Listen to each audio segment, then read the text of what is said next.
जीवित परमेश्वर के जीवित वचन, ले व्यवस्था की पुस्तक, अध्याय 27। फिर यहोवा ने मूसा से कहा, इस्राएलियों से यह कह कि जब कोई विशेष संकल्प माने तो संकल्प किया हुआ मनुष्य तेरे ठहराने के अनुसार यहोवा के होंगे।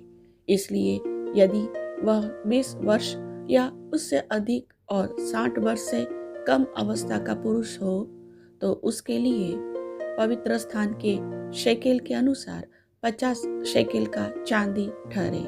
यदि वह स्त्री हो तो 30 शेकेल ठहरे। फिर यदि उसकी अवस्था 5 वर्ष या उससे अधिक और 20 वर्ष से कम की हो तो लड़के के लिए तो 20 शेकेल और लड़की के लिए 10 शेकेल ठहरे। यदि उसकी अवस्था 1 महीने या उससे अधिक और 5 वर्ष से कम की हो तो लड़के के लिए तो 5 और लड़की के लिए 3 शेकेल ठहरे। फिर यदि उसकी अवस्था 60 वर्ष की या उससे अधिक हो और वह पुरुष हो तो उसके लिए 15 शेकेल और स्त्री हो तो 10 शेकेल ठहरे। परंतु यदि कोई इतना कंगाल हो कि याजक का ठहराया हुआ दाम न दे सके तो वह याजक के सामने खड़ा किया जाए और याजक उसकी पूंजी ठहराए, अर्थात जितना संकल्प करने वाले से हो सके याजक उसी के अनुसार ठहराए। फिर जिन पशुओं में से लोग यहोवा को चढ़ावा चढ़ाते हैं, यदि ऐसों में से कोई संकल्प किया जाए तो जो पशु कोई यहोवा को दे वह पवित्र ठहरेगा।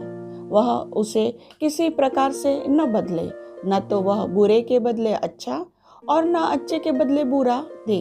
और यदि वह उस पशु के बदले दूसरा पशु दे तो वह और उसका बदला दोनों पवित्र ठहरेंगे। और जिन पशुओं में से लोग यहोवा के लिए चढ़ावा नहीं चढ़ाते, ऐसों में से यदि वह हो तो वह उसको याजक के सामने खड़ा कर दे।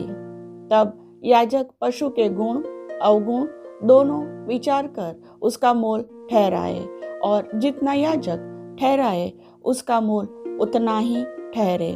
पर यदि संकल्प करने वाला उसे किसी प्रकार से छुड़ाना चाहे तो जो मोल याजक ने ठहराया हो उसमें उसका 5वां भाग और बढ़ाकर दे।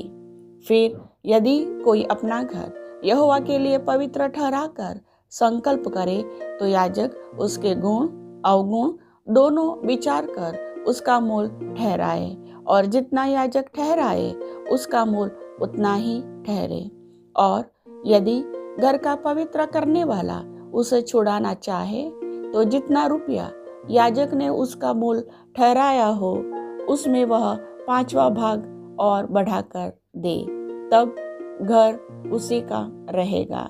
फिर यदि कोई अपनी निज भूमि का कोई भाग यहोवा के लिए पवित्र ठहराना चाहे तो उसका मोल इसके अनुसार ठहरे कि उसमें कितना बीज पड़ेगा। जितना भूमि में होमेर भर जो पड़े उतनी का मोल 50 शेकल ठहरे। यदि वह अपना खेत जुबली के वर्ष ही में पवित्र ठहराए तो उसका दाम तेरे ठहराने के अनुसार ठहरे।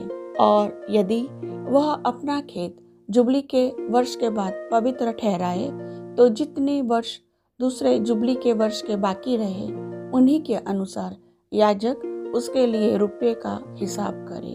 तब जितना हिसाब में आए उतना याजक के ठहराने से कम हो। और यदि खेत को पवित्र ठहराने वाला उसे छुड़ाना चाहे तो जो दाम याजक ने ठहराया हो उसमें वह 5वां भाग और बढ़ाकर दे, तब खेत उसी का रहेगा। और यदि वह खेत को छुड़ाना न चाहे या उसने उसको दूसरे के हाथ बेचा हो तो खेत आगे को कभी न छुड़ाया जाए। परंतु जब वह खेत जुबली के वर्ष में छूटे तब पूरी रीति से अर्पण किए हुए खेत के समान यहोवा के लिए पवित्र ठहरे, अर्थात वह याजक ही की निज भूमि हो जाए।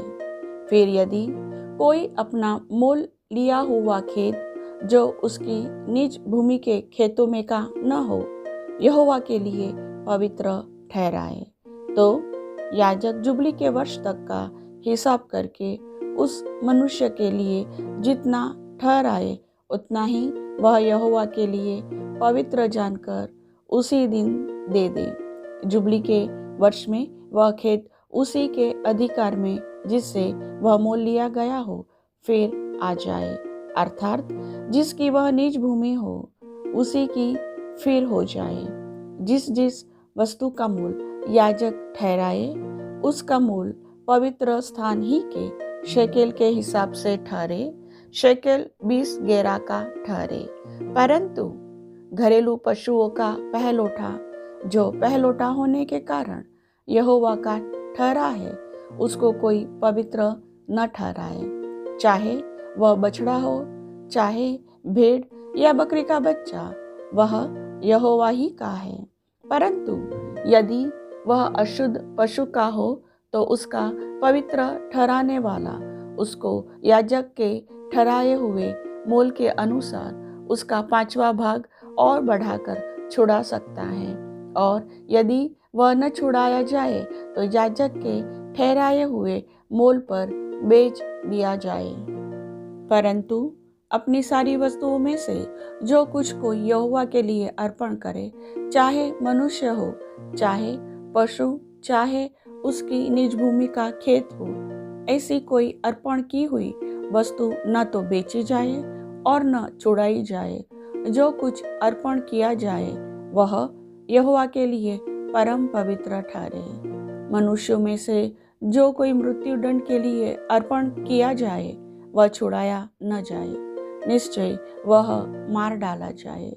फिर भूमि की उपज का सारा दशमांश, चाहे वह भूमि का बीज हो चाहे वृक्ष का फल, वह यहोवा ही का है, वह यहोवा के लिए पवित्र ठहरे। यदि कोई अपने दशमांश में से कुछ छुड़ाना चाहे तो 5वां भाग बढ़ाकर उसको छुड़ाए, और गाय बैल और भेड़ बकरियां अर्थात जो जो पशु गिनने के लिए लाठी के तले निकल जाने वाले हैं उनका दशमांश अर्थात 10-10 पीछे एक एक पशु यहोवा के लिए पवित्र ठहरे।